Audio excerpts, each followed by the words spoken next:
আচ্ছা, সিনেমা দেখার সময় কখনো কি মনে হয়েছে ক্যামেরাটা যেন নারী চরিত্রদের দিকে একটু অন্যভাবে তাকাচ্ছে? ওই যে স্লো মোশনে হেঁটে আসা বা শরীরের কোনো বিশেষ অংশে ফোকাস করা? এগুলো কিন্তু কোনো বিচ্ছিন্ন ঘটনা নয়।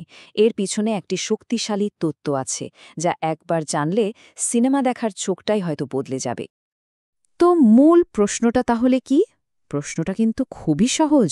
চলচ্চিত্রে নারীদের কেন প্রায়ই দেখার বস্তু হিসেবে উপস্থাপন করা হয়? এর উত্তরটা লুকিয়ে আছে পর্দার আড়ালে থাকা এক মনস্তাত্ত্বিক কৌশলের মধ্যে।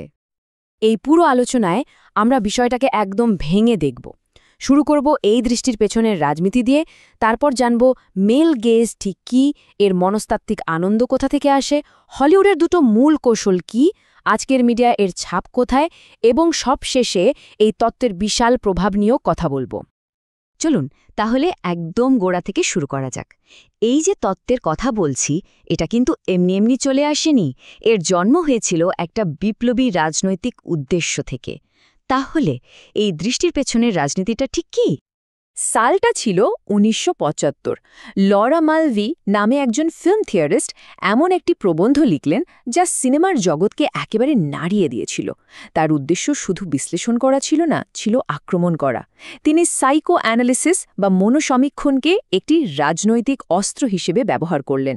লক্ষ্য ছিল একটাই, প্রচলিত সিনেমার দেখার আনন্দকে ভেঙেচুরে ধ্বংস করা, আর তার মাধ্যমে এর ভেতরে লুকিয়ে থাকা পিতৃতান্ত্রিক কাঠামোকে সবার সামনে নিয়ে আসা। তবে মালভির এই চিন্তার পেছনে আরও একজনের বড় প্রভাব ছিল। তিনি হলেন জন বার্জার। আর তারই কথাটা শুনুন, পুরুষ কাজ করে, নারী আবির্ভূত হয়। পুরুষ নারীর দিকে তাকায়, আর নারী নারী নিজেকে অন্যের চোখে দৃশ্যমান হিসেবে দেখে। কি সহজ একটা কথা, তাই না? কিন্তু এর মধ্যেই কিন্তু লুকিয়ে আছে পুরো তত্ত্বের ভিত্তি। আমাদের সংস্কৃতিতে দেখার কাজটাই আসলে লিঙ্গভিত্তিক।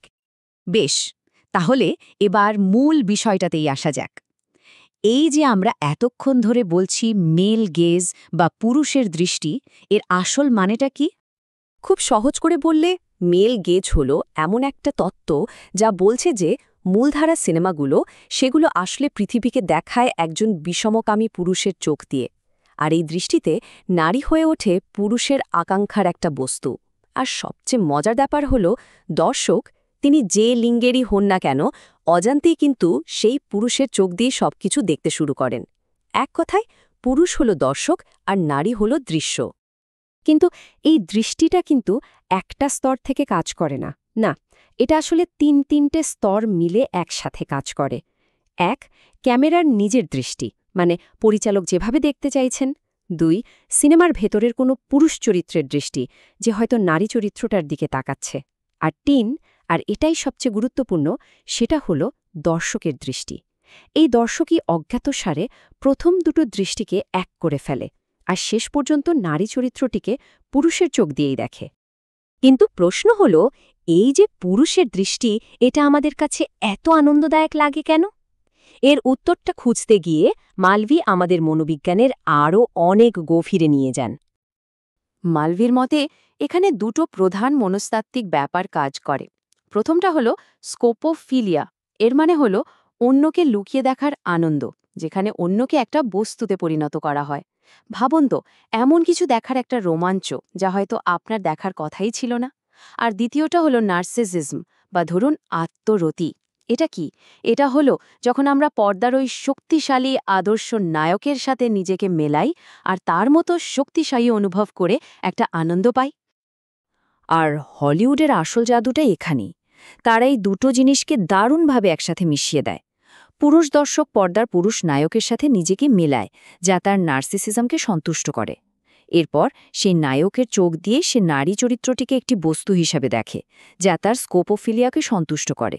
এভাবেই দেখার ক্ষেত্রে লিঙ্গভিত্তিক ভূমিকাটা আরও অনেক বেশি শক্তিশালী হয়ে ওঠে। মালভি কিন্তু এখানেই থামেননি। তিনি আরও এক ধাপ এগিয়ে ফ্রয়েডের তত্ত্বের সাহায্য নিলেন। তার মতে, পর্দায় যখন একজন নারী চরিত্র আসে, তখন সেটা পুরুষ দর্শকের অচেতন মনে এক ধরনের, বলা যেতে পারে, উদ্বেগ বা হুমকি তৈরি করতে পারে। তো এই মনস্তাত্ত্বিক হুমকিটাকে সামাল দেওয়ার জন্যই হলিউড মূলত দুটো কৌশল ব্যবহার করে। তো সিনেমা কিভাবে এই সম্ভাব্য হুমকিটাকে দর্শকের জন্য একটা নিরাপদ উপভোগ্য বিষয় পরিণত করে, এর জন্য দুটো প্রধান কৌশল ব্যবহার করা হয়। চলুন এবার সেগুলোই একটু দেখা যাক।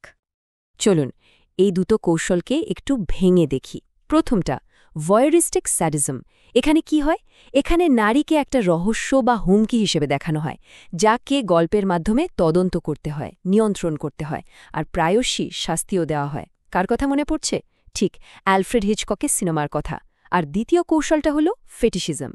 এখানে শাস্তি দেওয়ার ব্যাপারটা নেই, বরং নারীকে একটা নিখুঁত, সুন্দর আর বিপদহীন বস্তুতে পরিণত করা হয়, একদম যেন একটা মূর্তির মতো। তার উপস্থিতিটা গল্পের গতি থামিয়ে দেয়, শুধুমাত্র তাকে দেখার জন্য।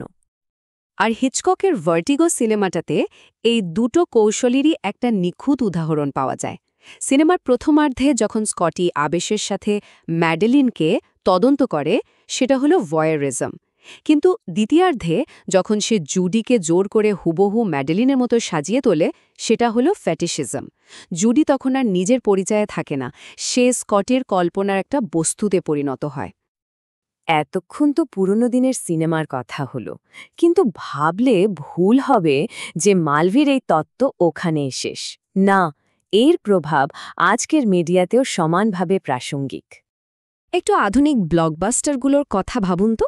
যেমন ধরুন ডায়ানা দ্য ডে ছবিতে হ্যালি বেরির সেই আইকনিক সিনটা যখন তিনি সমুদ্র থেকে উঠে আসছেন, কিংবা ট্রান্সফরমার্সে মেগান ফক্স যখন গাড়ির ইঞ্জিন সারাই করছে, তখন ক্যামেরা যেভাবে তার শরীরের ওপর ফোকাস করে, বা ফাস্ট ফাইভে গ্যাল গ্যাডোটের বিকিনি পরে হেঁটে যাওয়ার দৃশ্যটা।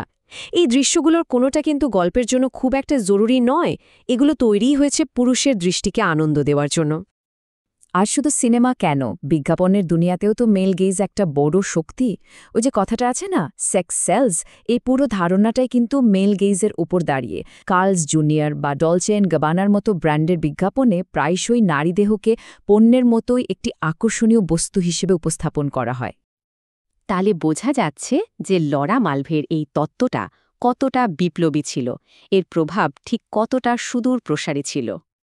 মালভির সবচেয়ে বিখ্যাত উক্তিগুলোর একটা হল, সিনেমায় নারী অর্থের বাহক, কিন্তু নির্মাতা নয়। এর মানে কি? মানে হল, নারী চরিত্রটার নিজে গল্পের চালিকা শক্তি নয়, বরং তার উপস্থিতিটা পুরুষ চরিত্রকে কাজ করতে বা নায়ক হয়ে উঠতে সাহায্য করে। সে নিজে গল্পের কর্তা নয়, সে হল গল্পের কারণ। আসলে মালভির তত্ত্ব চলচ্চিত্র সমালোচনার জগতে একটা নতুন আলোচনার জন্ম দেয়, মানে একটা দরজা খুলে দেয়। আর তার এই ধারণার উপর ভিত্তি করেই পরে জন্ম নেয় আরও অনেক নতুন তত্ত্ব, যেমন ফিমেল গেজ বা নারীর দৃষ্টি, বেল হুকসের অপোজিশনাল গেজ, যা কৃষ্ণাঙ্গ নারীর দৃষ্টিকোণ থেকে মিডিয়াকে দেখে, এবং কুইয়ার গেজ, যা বিষমকামী দৃষ্টিভঙ্গির বাইরে গিয়ে দেখার আনন্দকে বিশ্লেষণ করে। তো সবশেষে একটা প্রশ্ন কিন্তু থেকেই যায়, এই সব কিছু জানার পর সিনেমাকে কি আর আগের সেই চোখে দেখা সম্ভব, নাকি এখন থেকে ক্যামেরার প্রত্যেকটা শট, প্রত্যেকটা মুভমেন্ট আমাদের মনে একটা করে নতুন প্রশ্ন তৈরি করবে? এর উত্তরটা হয়তো প্রত্যেক দর্শকের কাছেই আলাদা হবে।